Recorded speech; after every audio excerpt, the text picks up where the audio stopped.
Olá, eu sou a Luciane Quedo e hoje nós falaremos sobre o futuro dos nossos filhos.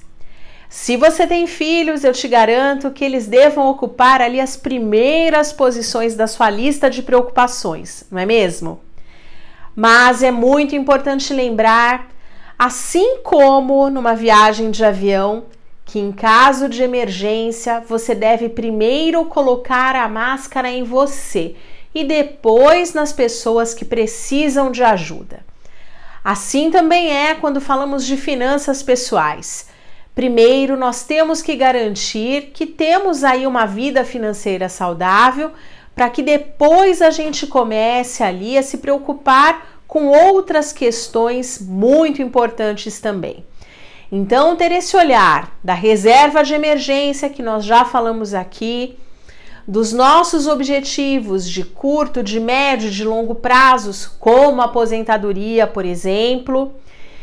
E aí, num outro compartimento, os nossos filhos que nos são tão caros. É muito comum que quando essa ordem não é respeitada, muitos pais comecem a fazer reservas para os seus filhos e na primeira emergência usem esse recurso, pois não tinham de onde tirar o dinheiro. Então, esse recurso ele sempre deve ser ali o último a ser usado. São caixinhas diferentes. E quando nós equilibramos bem as caixinhas, garantimos que todas as necessidades elas sejam satisfeitas. E garantimos também que a gente não coloque demais em uma e falte na outra. Porque a gente tem que lembrar, né? Se a gente não cuidar bem do nosso próprio futuro, pode ser que o nosso filho tenha que nos sustentar. E a gente não quer isso, não é mesmo? Mas como então trazer esse tema tão importante para essa relação com as crianças?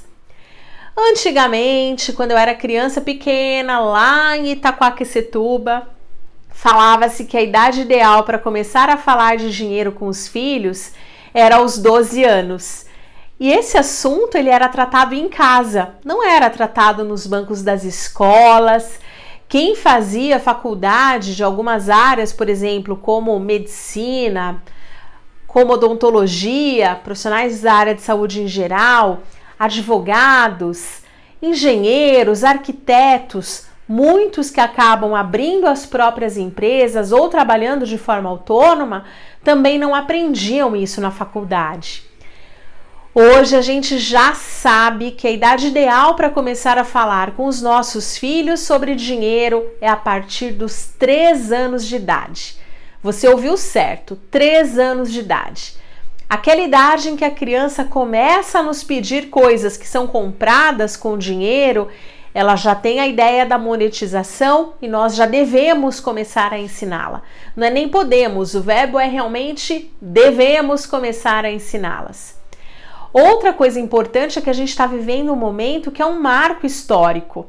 A partir deste ano, 2022, educação financeira está incluída aí no programa base do MEC. Então isso também é muito importante e muitas crianças já estão aprendendo sobre dinheiro lá nos bancos da escola. Então é importante que você aí também saiba bem sobre esse tema para poder elevar o nível da conversa em casa. E como eu começo? Bem, eu devo começar de uma forma lúdica e hoje a gente tem aí uma série de livros muito interessantes, focados na realidade das crianças e que apresentam o mundo de finanças de forma interessante, de forma que ela pare para ouvir aquilo que a gente está falando. A partir do momento que as crianças crescem, a gente pode incorporar outras técnicas, como por exemplo, joguinhos. Banco imobiliário é um ótimo exemplo, porque a gente consegue trazer conceitos importantes, como o da renda passiva, o de juntar o dinheiro para poder fazer uma aquisição mais importante, o de investir na própria propriedade com o objetivo de formar renda. Quem já jogou sabe que você tem o terreno, que tem um valor de pagamento recorrente, que você pode colocar uma casa ou você pode colocar ali depois um prédio e vai aumentando o valor do aluguel. Então é um jogo interessante, dentre outros que a gente pode usar para educar as nossas crianças. Depois a gente pode pensar na questão da mesada, famosa mesada. Para crianças muito pequenas, a mesada acaba não funcionando bem, porque elas não têm a paciência de esperar. Então, dependendo da idade, funciona melhor a semanada. E depois, ali dos 10, 11 anos, a gente pode introduzir a mesada. Mas prestem atenção aqui, é importante que esse valor esteja de acordo com a realidade da criança e que você deixe algumas coisas ao encargo dela, para que ela use esse dinheiro para as coisas que ela deseja. E aí vem outra dica importante, não vale, presta atenção, não vale pegar o que sobrar para você. A gente tem que começar a ensinar ali desde cedo que se ela fizer o esforço de economizar, o que sobrar é dela, combinado? E é muito legal que neste processo as crianças às vezes dão muito mais valor do que quando o dinheiro é seu. Aqui em casa nós temos uma menina de 12 anos, a Fernanda, e ela, quando a gente introduziu, né, essa forma de remuneração e o material ali extra passou a ser critério dela, as meninas adoram papelaria.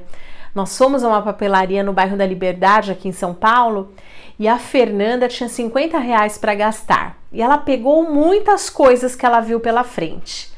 Mas quando chegou ao caixa e ela percebeu que ela mesma teria que pagar com o dinheiro dela, ela começou a dizer assim: puxa, essa caneta eu não preciso. Ah, essa borracha que eu peguei eu também não vou precisar, eu tenho outra que ainda está boa.